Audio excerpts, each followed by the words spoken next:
Senator Shaheen. Thank you, Mr. Chairman. I'm glad you're back. So am I. I want to begin by congratulating each of you on your nominations and thanking you for your willingness to serve, for those of you who are career Foreign Service officers, for your willingness to continue to serve the country, and for you, Mr. Niles, for your willingness to serve as well, and appreciate your family's commitments to that service.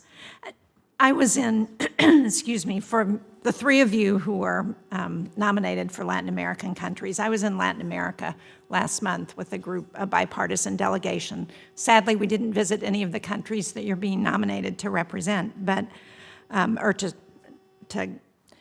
go to. But what we did hear there was the importance of having ambassadors on the ground from the United States, and how important that is in the region, not only for United States interests, but as we're looking at how we offset the influence from the PRC and other actors who may be interested in subverting U.S. interests.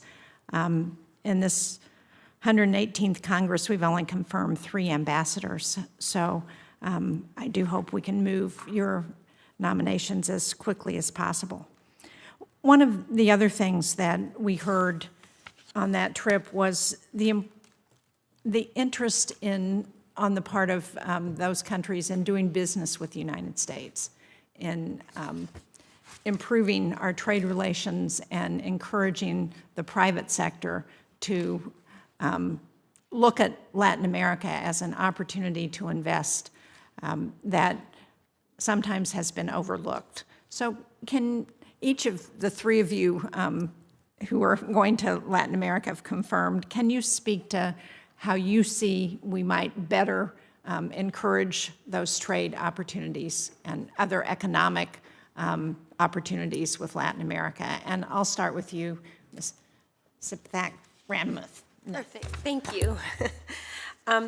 Well, we are fortunate to have a free trade agreement with Peru that we signed in 2009, and thanks to that, we have seen an increase in our trade from $9 billion to $22 billion, and we are continue to be the top investor in Peru.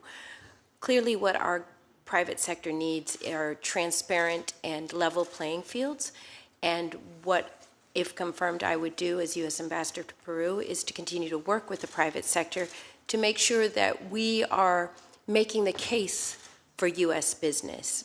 We have competitors, and we have competitors that may have low costs now, but in the long term will have very high costs for the people of Peru. So if confirmed, I commit to working with the private sector to make the case for private and for U.S. businesses and U.S. investment. Thank you. Thank you. Mr. Brown.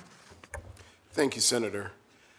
If confirmed as ambassador, I certainly will be doing my hardest to promote U.S. enterprise, U.S. companies engaging in Ecuador.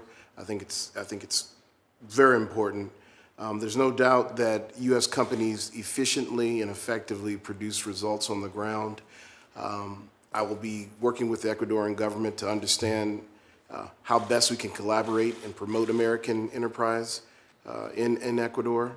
I think that there are clear examples from an infrastructure perspective where the government in the history has chosen PRC-led activities, and we know that the debt structure, the financing, and the actual infrastructure construction, I think that there are doubts about the effectiveness of PRC's results.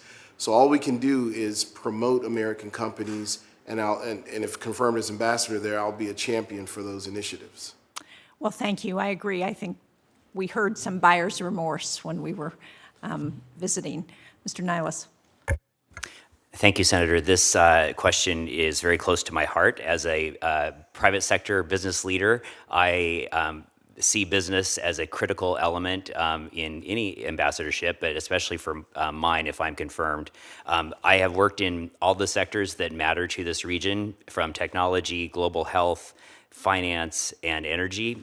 These are areas where I will deploy my connections and my quite honestly, my communications abilities, I think, to promote U.S. goods and services. And I think just to remember, it's not just products, it is services, it's banking. That's much needed in this region. So I would certainly look forward to hosting trade delegations. I think my friends in Seattle who are watching right now are probably already planning one, if confirmed, of course. And I would welcome congressional delegations as well, because I think folks avoid this region because it is a beautiful place with sand and sun, and so there are perceptions of, oh, let's not go to the nice place. But these countries are on the front lines of climate change, of the China influence. So I think it'd be welcome to have you come and visit. Well, thank you all very much for that.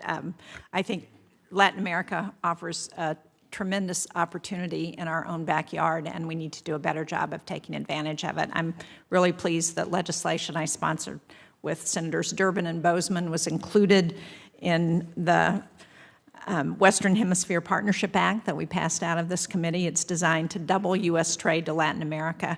So hopefully that will help you as you take over these responsibilities. I have one more question, and this one also is for you, Ms. Siptak Ramnath.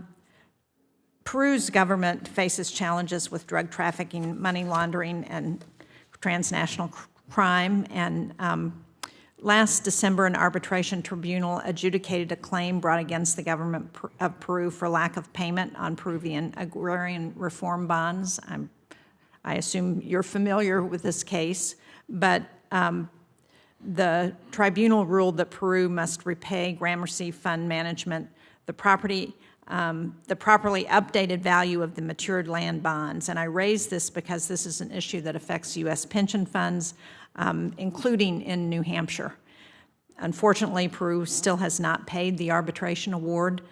If confirmed, will you commit to raising this issue with the government of Peru and to keeping Congress updated on the progress to get this settlement paid? Yes, Senator, I will. Thank you. Thank you, Mr. Chairman.